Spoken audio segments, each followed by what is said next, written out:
Ladies and gentlemen, welcome to Dev Diary. Do not adjust your computer screens. This month's Let's Dev was meant to recreate the card game War to further explore the powers of structs. However, given the current climate of the world, at least at the time that I'm recording this, it didn't feel very appropriate. So instead, I thought I'd showcase another childhood memory turned into video game form, which is based on a video that I saw on Reddit of a version using lights. The floor is lava.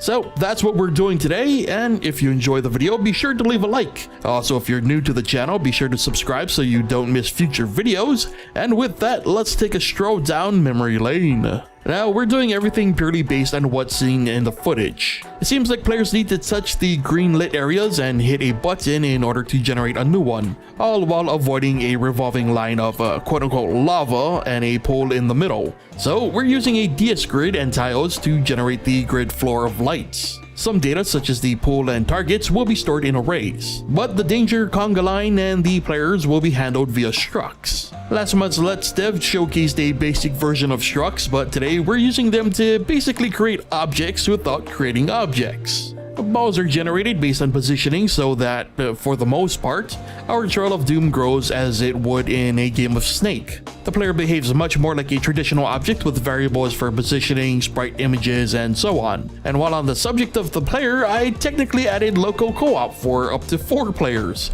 With the 4th player able to use a controller, which was almost coded properly. Anyway, a check is made to determine if a player already exists, and if it doesn't, said player number is added to the game. The next function sets the pool of lava that shows up in the middle of the room. The tile function then syncs the tile map with the DS grid, which will be used in a couple upcoming functions. The target function then generates a 2x2 square at a random position along the edge of the room. And the final function for now is the damage function that is triggered when the player touches a quote-unquote lava tile. Now let's move on to the ticker, which controls this entire project. Starting with the ball, much like in the video, this ball will crawl along the edges of the room at a defined speed. And once it hits a corner, the ball's movement turns 90 degrees, allowing the ball to continuously crawl around the edges. Up next is the blue target. If the target is active, the code uses our target array coordinates to display a 2x2 blue grid for the player to step on. Once it's stepped on, the trigger is set and the box is removed. A cooldown is set and a new target is determined. Rinse and repeat.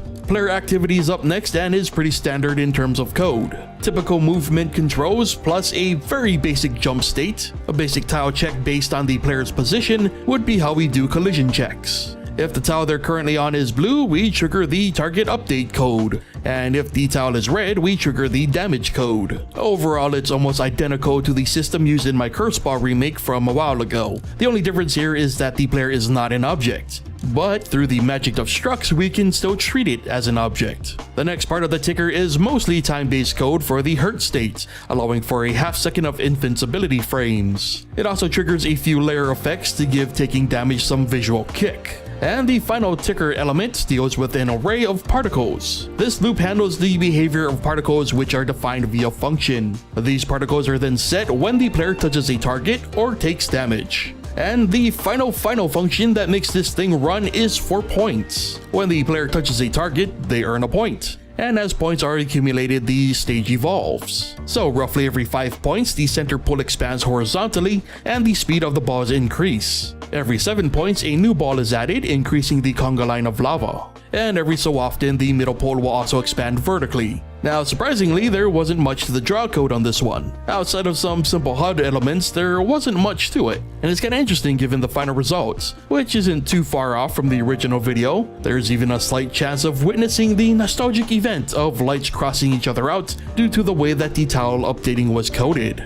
But as you can see, the player is able to move and jump over lava tiles in order to hit the blue targets popping up all over the room. Doing so resets a timer shown as a bar at the bottom of the screen, with the player's quote-unquote health and score at the top. The player can only move within the grid area, with the jumping being very basic. Overall, it was a fun little project to throw together, even though it was a stressful last-minute endeavor, and the multiplayer actually makes things easier, though no matter what, eventually the level will win at around 70 to 80 points.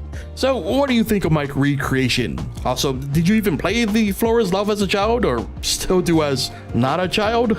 Let me know in the comments. Also, I'm now on Patreon, so be sure to check that out if you would like to support the channel. With that said, thank you so much for watching, and I'll see you guys next time.